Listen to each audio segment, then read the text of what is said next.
दोस्तों, शहर और गांव के बारे में आपकी क्या राय है यह तो आप ही जानें।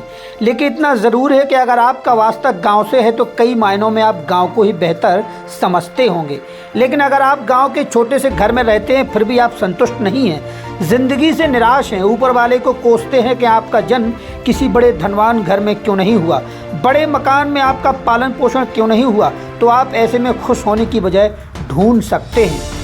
क्योंकि आपके गांव की बेतरतीब सड़कों, तंग गलियों, अव्यवस्थित सुविधाओं से भी बदतर शहरों या महानगरों की स्लम बस्तियों का नज़ारा होता है। और बात जब मुंबई की चकाचौंध भरी लाइफस्टाइल से अलग स्लम बस्ती धारावी की हो, तब यहाँ आपकी सोच से भी परे वह सब कुछ है जो ना आपने देखा है ना सुना है। हालांकि मुंबई में सस्ती दुनिया की तलाश में जाने वालों के लिए धारावी किसी स्वर्ग से कम नहीं है। यहाँ पर रहने वाले लाखों लोग खुश हैं और उन्हें ज़िंदगी से और ऊपर वाले से कोई शिकायत भी नहीं है। धारावी के बारे में आपको खास जानकारी दें, इसके पहले ये जान लें कि हाल ही में अडानी इंफ्रा कंपनी ने धारावी को संवारने का कॉन्ट्रैक्ट हासिल किया था।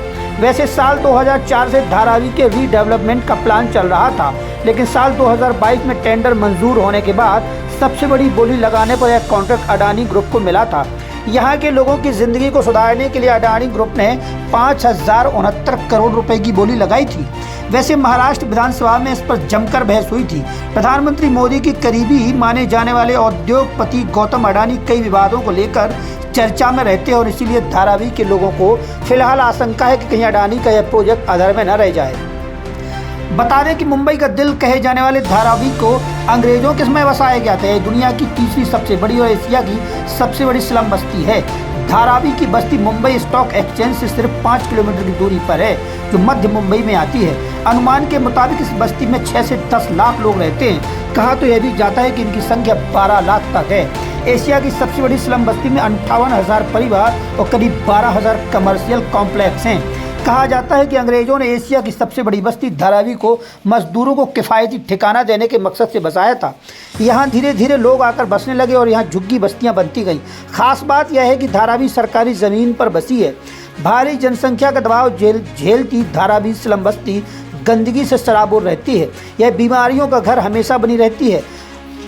1996 में प्लेग, 1986 में हैजा और 2020 में कोरोना का कहर धारावी ने देखा है।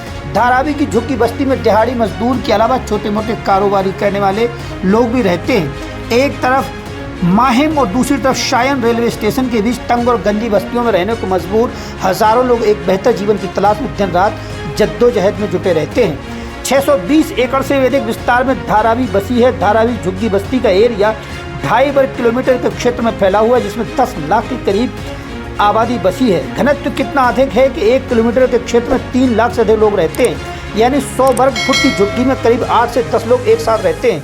कुछ झुग्गियों में घर और कारखाने भी हैं। यहाँ पर 80% लोग पब्लिक टॉयलेट का इस्तेमाल करते हैं, साफ सफाई के साथ ही। हालांकि यहाँ शिक्षा का स्तर खराब तो नहीं कहा जा सकता, बल्कि काफ़ी बेहतर माना जाता है। वैसे धारावी को फिर से विकसित करने की योजना 2 दशक पहले बनाई गई थी, लेकिन इसमें कई दिक्कतें आती नहीं। महाराष्ट्र की एकनाथ शिंदे सरकार ने अक्टूबर 2022 में नए टेंडर जारी किए थे। पिछली बार इस प्रोजेक्ट के लिए लगी बोली को उद्धव ठाकरे सरकार ने साल 2019 में रद्द कर दिया था, लेकिन अब अनुमान है कि प्रोजेक्ट को पूरा करने में 23,000 करोड़ रुपये का खर्च आएगा।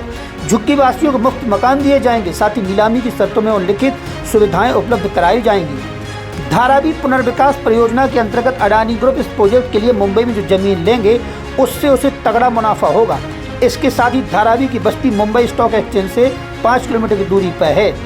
रीडेवलपमेंट के बाद झुग्गी बस्ती की जगह सबसे अधिक विकसित जगह के तौर पर स्थापित होगी। यहाँ बनी झुग्गी झोपड़ियों और तंग गलियों की जगह अच्छे मकान और खुली सड़कें होंगी।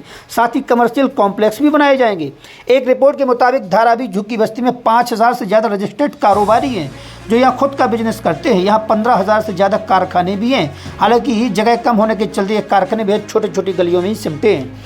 आपको यह जानकर आश्चर्य होगा कि विकास से कोसों दूर यह स्लम बस्ती भारत के प्रमुख पर्यटन स्थलों में से एक है। दुनिया भर के पर्यटक यहाँ के रहन सहन का अध्ययन करने आते हैं। धारावी का स्लम टूरिज्म खूब बढ़ रहा है। स्लम टूरिज्म भारत में बड़े नए पर्यटन के रूप में तेजी से उभर रहा है। विदेशी पर्यटक भले ही स्लम बस्ती को देखकर भारत का मजाक उड़ाते हैं, लेकिन सच यही है कि पर्यटन को लेकर इसका क्रेज बहुत ज़्यादा है। आज धारावी की पहचान देश से बाहर पूरी दुनिया तक फैली हुई है। बॉलीवुड से लेकर हॉलीवुड तक को इस घनी झुग्गी बस्ती ने आकर्षित किया है और कई फिल्मों की शूटिंग यहाँ हुई है। अडानी ग्रुप क्या वास्तव में स्लम बस्ती की तस्वीर बदल पाता है या केवल ये योजना कागजों में सिमटकर रह जाती है, तो भविष्य बताएगा। लेकिन अगर इस योजना को साकार रूप दिया जाता है तो धारावी का वर्तमान परिदृश्य सिर्फ इतिहास की तस्वीर बन जाएगा और मुंबई की बहुमंजिला इमारतों के बीच किसी धब्बे की तरह बसी धारावी मुंबई से गायब हो जाएगी।